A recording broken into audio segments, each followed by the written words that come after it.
Hey friends, before we dive into today's episode, I want to tell you about our sponsor, Nacelle. Now, you know what drives me crazy is when I'm shopping online and I see the recommended products widget that have products in it that have absolutely nothing to do with what I'm looking at. Now, I can guarantee you that you've experienced this too. And that's why I'm excited about my sponsor today, Nacelle. They have an incredible tool that's called Page, and it actually learns your brand voice and understands how your customers shop.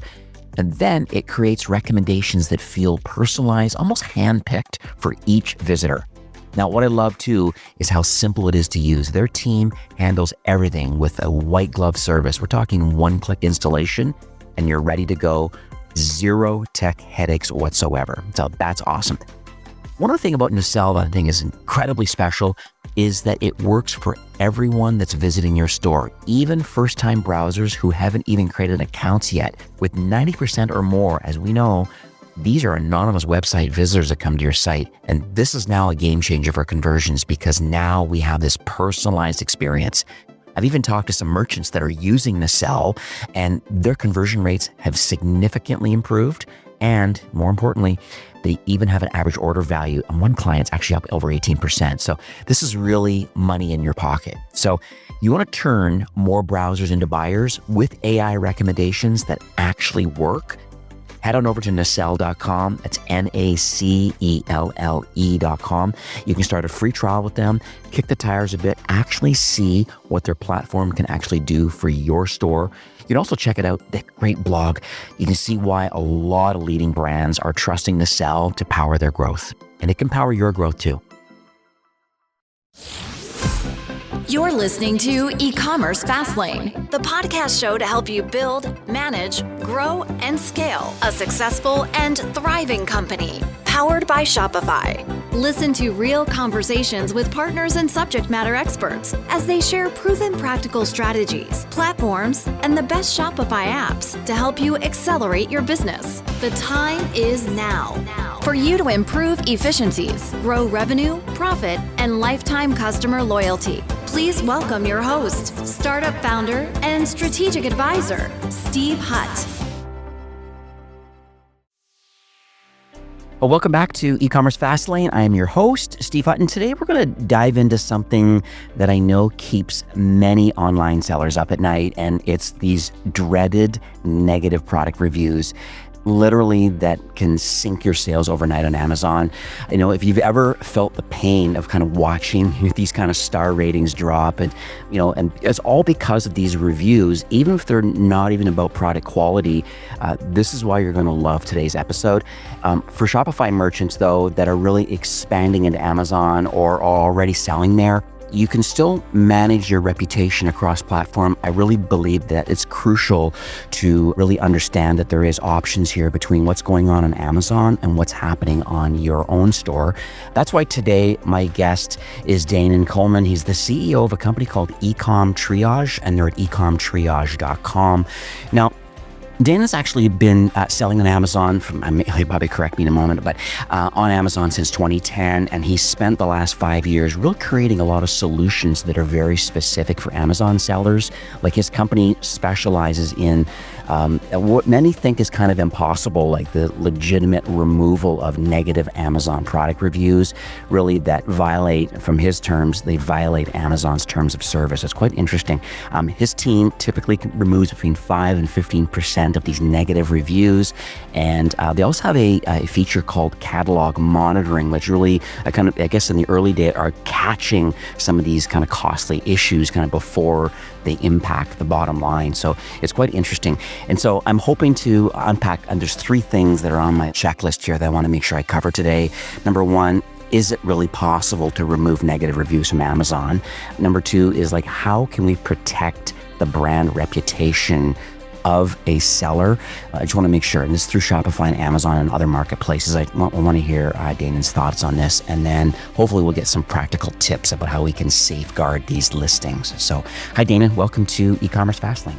Hey Steve, thank you very much. I appreciate you having me. Oh, my pleasure. So it's really cool. To me, being in Shopify in the early days, it's like one thing that I learned was people need in most cases, need to migrate or have a partner with Amazon. You need to be on Amazon a little bit because they own 10% of the market, and all of Shopify is the other 10%. Now, the numbers keep changing, but we're talking 22% of like total retail is done online. Half is on Amazon, and the other half are the Shopify stores. And so knowing that, you may not put your full product catalog over there, but those that put their flag in that sand and saying, hey, I want to be on Amazon, the challenge they have, I think, is that as you start getting some traction, sometimes negative reviews are something that a lot of people just have to kind of live with. And I know you claim that that's not always true. So can you walk us through a little bit about these negative reviews and how they can actually positively being removed, but not violating Amazon's terms of service? Okay, cool. So I'm going to take a little bit of what you said earlier and say that I do think that Shopify brands should be on Amazon, if only as a form of protection of their brand. Okay. But you're absolutely right that as they get some traction, so comes with it the dreaded negative reviews, as you so eloquently put it. The thing is that no, it's not possible to get negative reviews removed. Let's go on to the next one. But it actually is possible. It's not impossible. It's improbable for brands to do it themselves. And the reason is, let's be honest, there should be absolutely no reason whatsoever that it's so hard for a brand to get reviews removed that violate Amazon's own terms and conditions that they set. But it is. And so Amazon gives you a report button, which historically, out of hundreds, probably thousands of reviews, I have never seen it once actually get a review removed. They've got community help, which most of the time they don't even answer you. And if they do, even though it's a glaring negative review that specifically says, yeah, the shipping was crap and the delivery driver stomped on my box. I've got it on video. Here's the video. 1 star on the product. Even though that exists on Amazon and you submit it, if they answer at all, they'll say, hey, we've inspected the review and we didn't find anything that's in violation. Well, actually, no, you didn't inspect the review, or I should have your job for you. They should pay me 10,000 times as much and I'll help other sellers. But it's an administrative nightmare is what it is. For you as the brand owner, you don't have the resources that I do, that I've been acquiring over years to be able to even do this, right? What you do have, though, is grit and tenacity. But at a certain point, and at such a low success rate, it ain't worth your time. It's such a better use of your time to expand beyond the bullshittery that Amazon presents you with, right? And that is why my company exists, is because I wouldn't say the code's been cracked. It kind of has, but the right codes to enter to Amazon to get some results has been cracked. And one thing I read, like kind of reviewing for today's recording, was you mentioned that like dropping from let's call it a 4.3 stars to a 4.2 star rating can cost an Amazon business up to 50% in sales loss. Can you break us down the economics around these star ratings for us? Yeah, so this is an unfortunate byproduct of the star system, whether legitimately deserved or not. If you go from a 4.3 to a 4.2, you lose that half star. So you go from a displayed 4.5 star to a displayed 4 star. Now, this is dependent upon the category that you're in. If your competitors are showing a 4.5 or 5 star and you are a 4, they are going to go to your competitor. So the consequences of that are great. You see a 25 to 50% drop in sales because people don't even look at you. So if you can recover that with a mixture of removing negative reviews and acquiring more positive reviews and get that half star back, well then technically you have the potential to have a 25 to 50% increase in sales velocity. Now, if you're selling a fat burner on Amazon, this doesn't apply to you. You can have a 3.8, you're going to make $1.8 million per week. But That's just because categorically everyone else is in the same 3.5-star range. Let's talk about the process. Like if you can walk us through, like, first of all, identifying and then removing, I'm going to call it these non-compliant reviews, like stomping on my package, not talking about product quality and these sorts of things. So like, what does that workflow look like from a merchant's perspective? And then like, how can this now be handed off to your team so that it's managed correctly?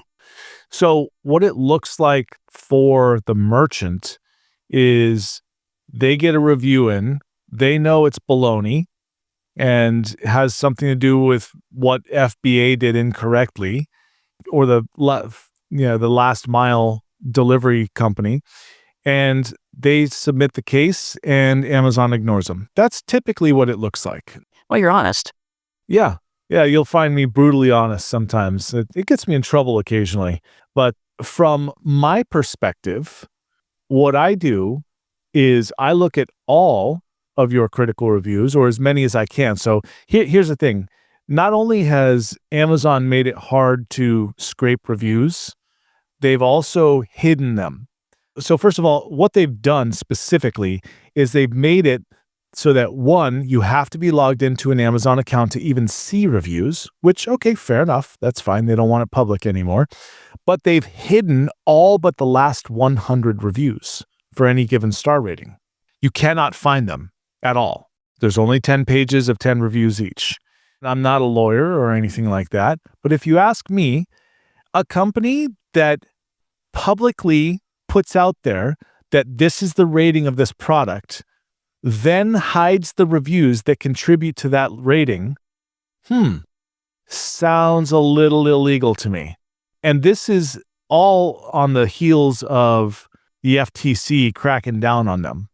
So Amazon's been found guilty. There's a huge docket from the FTC on this, but Amazon's been found guilty of review manipulation, allowing fraudulent reviews to go through, manipulating their own products, and pushing out legitimate competitors to sell their own Amazon Basics or Amazon Essentials and stuff like that. All this stuff they've been found guilty of. So what does Amazon do? Like, oh, cool. We were guilty. Let's make sure that nobody can actually see the data so we can't be found guilty. That's how I see it. But maybe I'm a little jaded on that.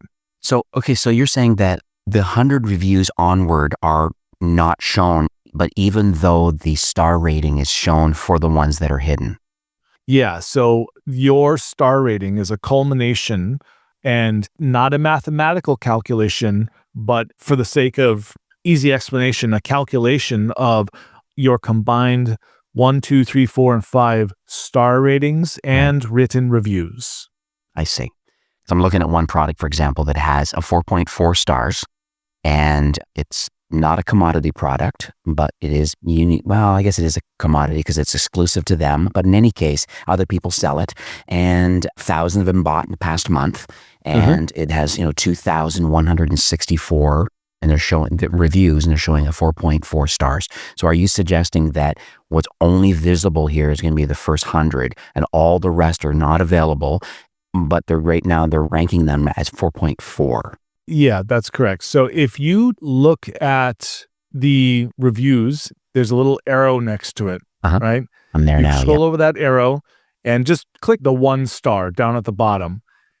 And that'll filter on the 1 stars. Okay, I'm looking at them now. So there's 130 matching customer reviews under 1 star. Yeah, so you scroll down to the bottom of the page, or toward the bottom, it'll say next page, and you can only do that 10 times, and those other 30 reviews or whatever it was will not be displayed. I see. Okay, so then how do you fit into this mix now? So are you suggesting that some of these, I haven't read this on this particular one, but some of these are going to be almost fraudulent, or there could be competitors forcing negative reviews into your listings to kind of, I call it negative SEO almost, or parasite. But what's your thought on this, and then how are you solving this? So first of all, we have solved the issue of not being able to see the reviews. We did that a long time ago. And what we do is we take all of those negative reviews, we run it through an AI trained on Amazon's community guidelines, and about 9 other different policies having to do with what a review is, what it's supposed to be, what it isn't. And then we get a list of the reviews that are in violation of any of those guidelines or terms of service. From there, we manually contact Amazon, bringing this to their attention with a specific format that we had to trial and error to get to. Took about 9 months. So, little side story, Amazon will not tell you what's wrong, but when you figure it out on your own and you want to go to fix it, they won't tell you what they need to know in order for them to fix it. You have to somehow be omnipotent. I don't know. So we figured it out after a while. And then we basically hit each review individually at a cadence that doesn't get Amazon's panties in a twist or hurt any feelings over in Seattle. And then what's the due process from there? Is this like a one by one? They have to be kind of surgically kind of like mentioned and then go through the due process? Yes, it's one by one. Okay. There's no like Excel spreadsheet or a Google sheet sent to them. They're just, here's the challenge, here's the problem, please fix it. And then use one by one.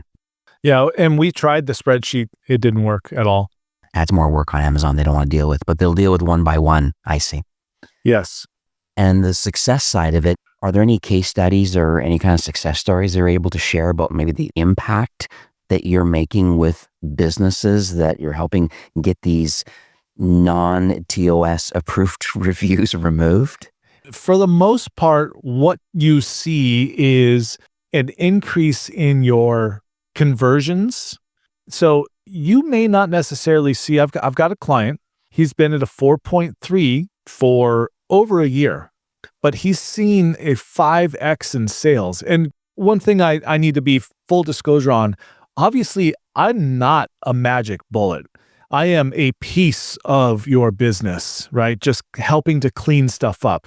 So I can't take full credit for this, but I can take some credit. But I don't think that removing reviews is going to 5x your sales if you don't improve your star rating as well. But it's absolutely a major contributor because what I believe, and Amazon doesn't give you any information about this, but my assessment is that if you are a product, if you look at a product on Amazon over years, they're always going down. Not always, but almost always going down in their rating because Amazon weights the negative reviews so much more heavily than they do the positive, which is completely unacceptable, but we won't go into a rant on that. I believe that if you are able to flip that metric on its head and be generally going up in the ratings, and there are ratings between ratings. So if you've got a strategy that drives good, positive reviews, and you have a strategy that removes negative reviews, ultimately you're going to see improvement if you can keep ahead, unless you're being attacked, review bombed by a competitor. And so as a result, you see increased traffic and increased conversions because Amazon goes, hey, people are loving this product. The rating is going up overall. Let's send more traffic to it and see what happens. Your conversion rate may be the same, but you will get more conversions because you're being placed in more spaces. I know I've had a few other tech partners on, and to add to it, you're right that maybe the reviews only are not the only factor that kind of contributes to it. I would talk that pricing is another interesting one. There's lots of technologies out there that can dynamically adjust pricing in, as we know, Amazon's marketplace is very dynamic, and you can come one day and literally refresh and the price has changed because it's all about the competitiveness and seasonality and all the different things and availability, stock availability and all these sorts of things, the FOMO that can happen. I think your point is we should just say incrementality kind of is the word. It's just like these small little micro steps working towards improving the overall discoverability and then the conversion rate because of the improved star ratings.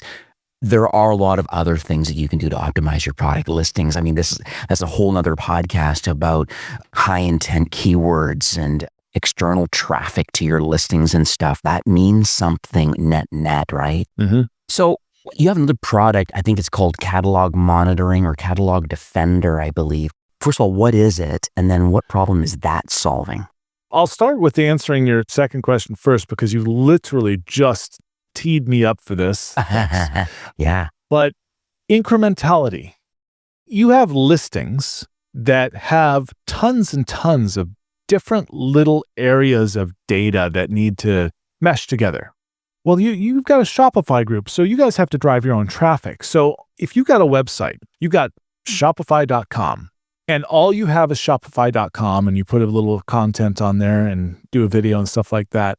Okay, well, that's not going to be as effective as getting other people to talk about Shopify and put it on their website and say, hey, you need to go to Shopify.com, and good, now you've got a backlink from this high quality site to your site. And, I think of this as a web, right? I used to do many years ago, I used to do local search marketing.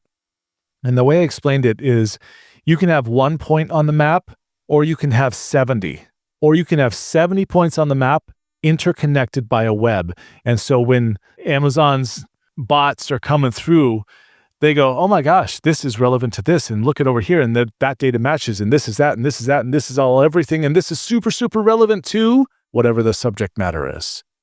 Amazon's not really any different, to the degree that you have to have everything organized so that when Amazon's bots are taking a look at your account, it goes, oh my gosh, so let's say you sell socks, right? It's socks. I mean, they got a picture of a foot on there. Like, there's feet people out there. They'll look at this.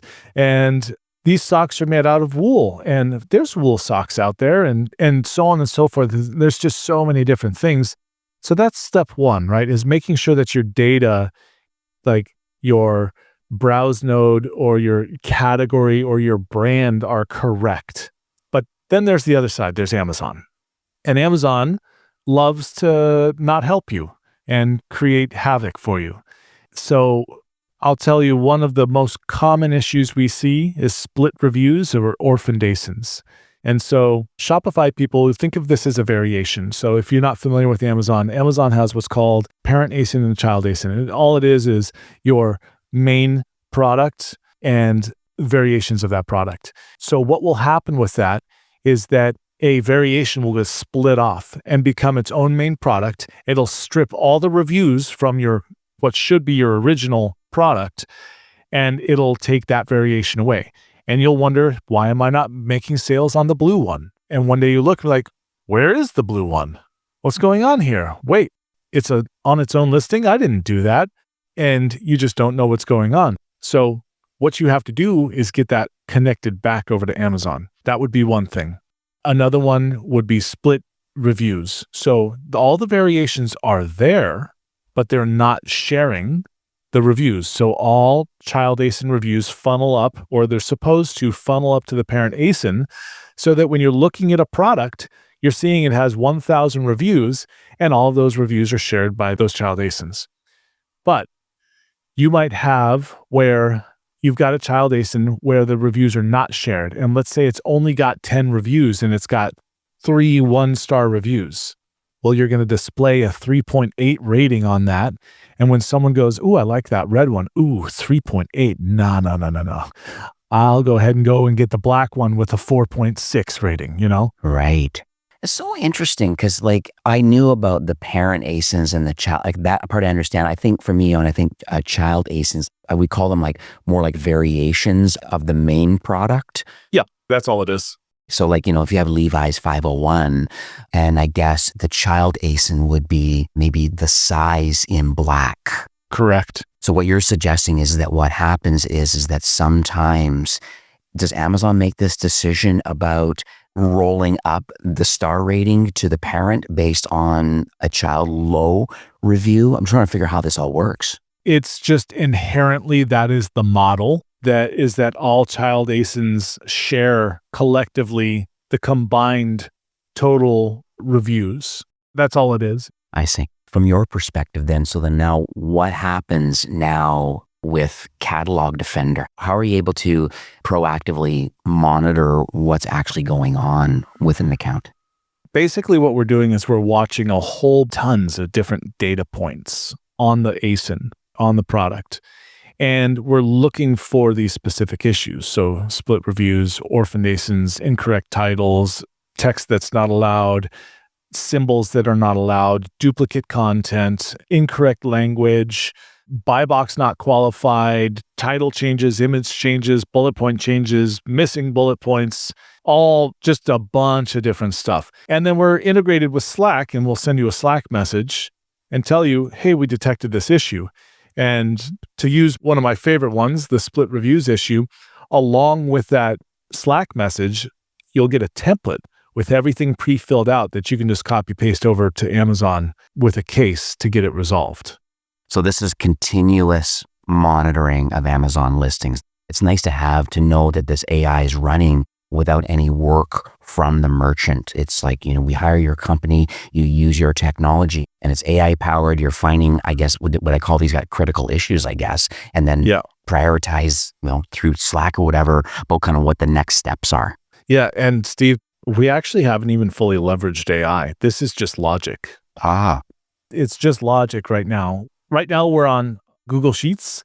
We debated even building a dashboard, but we are in the middle of doing it because it just makes it easier for account management and billing and stuff like that. But we're going to keep the same basic structure of a sheet because basically you look in one place, you filter only on ASINs that have critical issues. Boom, you've got a checklist. Get on it and start handling those things. But it's all right there. We don't have a whole bunch of different pages with massive images and graphs and stats and stuff like that. Nobody really cares about that. They just want to know, is it broken? Cool, how do I fix it?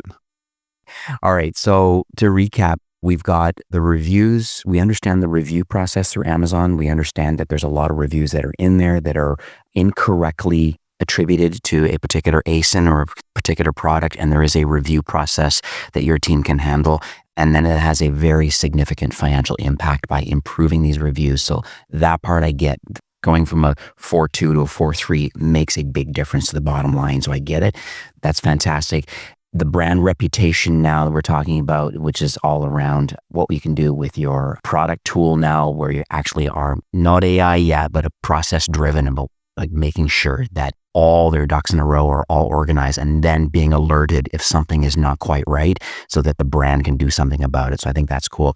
Is there anything else that you can think of that are maybe any tips or any kind of safeguards, those that are maybe in the early days of their Amazon business? What could you recommend just so some of these costly issues don't happen to an early stage Amazon business? I can't believe that even still that I have to say this to people, but at this stage, I've been in the SaaS and service space for Amazon sellers for 7 years now. So a seller for 15, in the SaaS space for 7. The most common thing that I see is a poorly built listing. And so the best way to protect yourself is to have the best possible, most relevant listing with the best images and the best descriptions and blah, blah, blah, blah, all the back end stuff filled out that you can. That is the most overlooked spot out of any Amazon seller that's having trouble, even ones that aren't. I consulted a company that's doing $70 million a year, and I'm surprised they haven't been kicked off Amazon. It's literally that bad. They had multiple listings where they had tons of variations that had absolutely nothing to do with the parent ASIN. And there was clearly a tactic that was used by someone to aggregate reviews to boost the ratings by using products that had nothing to do with the original product. That is a big, big violation with Amazon. These guys just haven't been caught. I said, good job, but you better fix that. It's $70 million a year. What would you do if you were making $70 million a year? Let's just say you've got a 10% margin. You're making $7 million a year. And Amazon goes, oh, you've been violating for years. You're shut down. Oh my. You are screwed. Yeah. 100%. And I've actually even written about this exact topic. I'm gonna link it up in the show notes and too about like how to create the best possible Amazon listing in 2025. Because I think, There are a lot. And I think from the early stage people, but even here's more kind of tenured brand that's a little more complex and a little more mature. And then all of a sudden they're not doing it right. But things like titles and having the best images, I call it compelling imagery, but optimizing your bullet points and, persuasive product descriptions and keywords. And there's so many things that technically that need to be done into a great listing.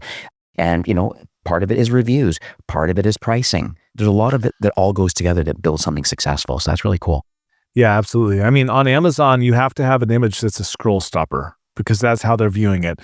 On Shopify, when they're seeing your image, depending on whether you're doing Google Marketplace and stuff like that, they've already gone over to your website. You've already acquired their attention, right? Now they're investing that attention into seeing, do I want to buy this product?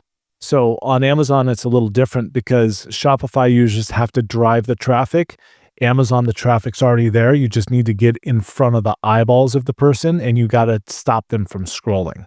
Then it goes from there to looking at reviews and going, can I trust that this product does what it says it can and what it looks like it is? And then it goes from there to price, or sometimes the other way, depending on what kind of a shopper you've got. There's Temu and Shein shoppers out there. But yeah, that's pretty much what you've got to do is you've got to have your basics in and they've got to be in really well. And consequently, if you don't and you start running traffic to your page through ads, you will pay more for worse traffic. Guess what, people? Amazon's okay with taking that money. This is a little bit of off topic, but it's still around the Amazon because you do a lot of Amazon coaching and consulting. I know it's part of just because you're an actual practitioner. But what about the Amazon ads program? Sometimes I see brands that, they feel that they've done all the things they need to do from a listing perspective. They're trying to keep their reviews high. They're very competitively priced or even using a dynamic tool to kind of help them with that. They feel that they just need to be where the competition is. And so they get into the Amazon ads program. What's your thought on that? And then is that a whole animal to manage on its own? I will first off say I am not an ads expert and I will never claim to be and I don't ever want to be. However, I've been around since the ads program dropped and for 3P and I've seen a lot of stuff. So if anyone wants advice from me for ads, I'm going to refer you to a couple of my friends in the industry. But are you talking about the not just 3 PPC for products, but getting into Kindle and Fire TV and stuff like that? Is that the program? Okay. Yeah, I've seen the Prime Video and Twitch, and there's all these different things now. And Amazon's got their own DSP thing going on and sponsored ads and all this craziness.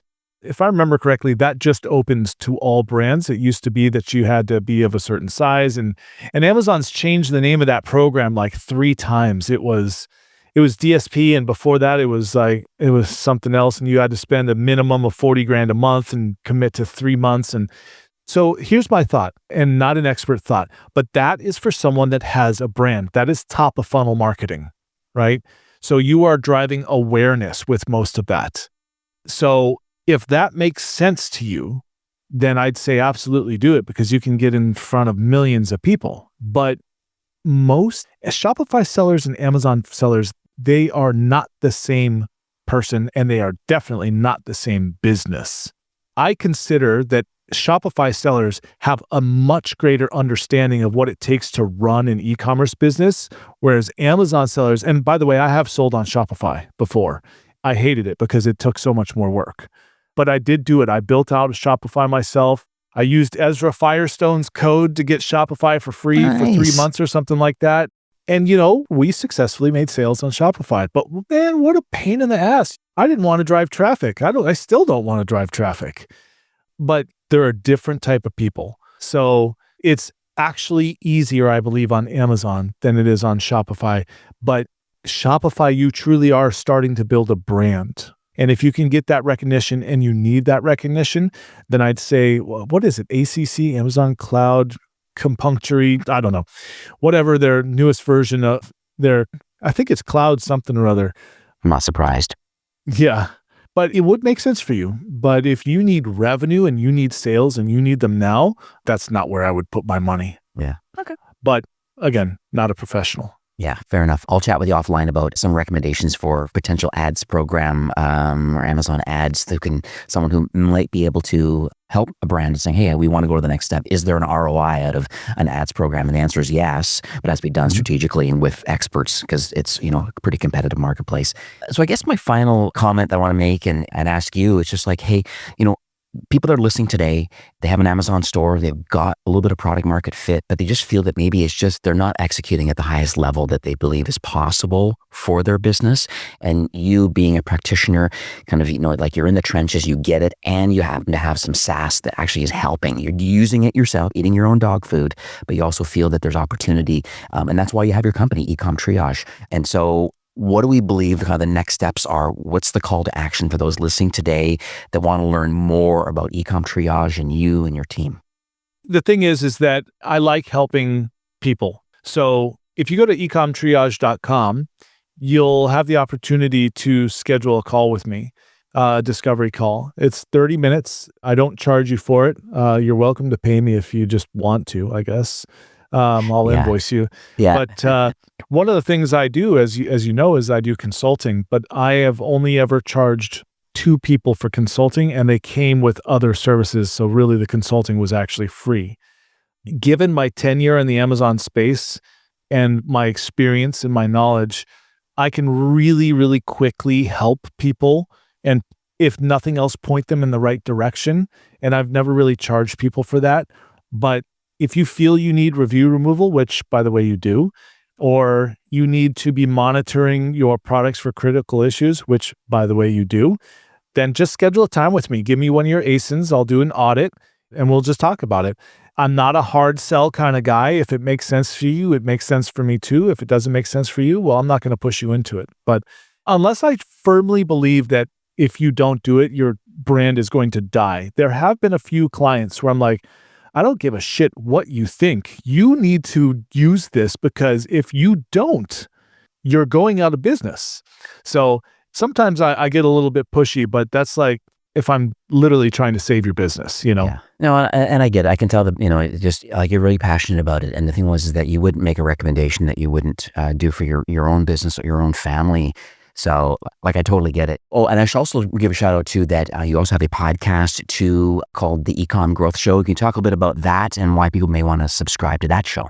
Yeah, sure. So thank you. I appreciate the shout out on that. So the Ecom Growth Show is just me bringing in either sellers or people that I know in the industry to talk about what they're experts in.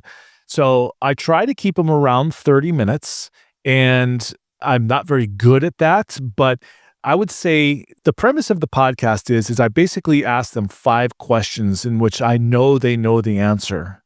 And then if probably the best value for you, like I wouldn't even bother listening to my long form content as much as I would love that to happen.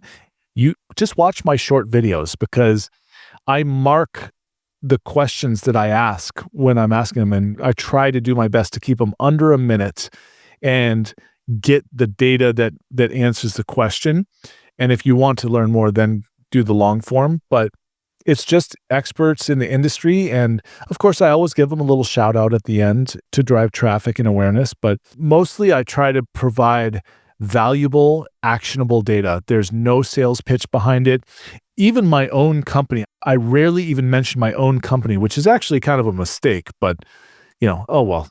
Yeah, no, I get it. I mean, once again, you're kind of paying it forward. You're contributing to others. You're doing it for yourself, and you are in business, but because you have a skill and a talent and a passion for this industry, and I appreciate that. And I'm in the same boat. It's like, a lot of times I do a lot of content production just because I really feel that people are building some really great products, and I think it really does help. It just comes back from these early days in Shopify. Just that was my role as a success team member, was using the products and services that are available to them in Shopify, but then what about external partners that connect to Shopify to help move their needle a bit.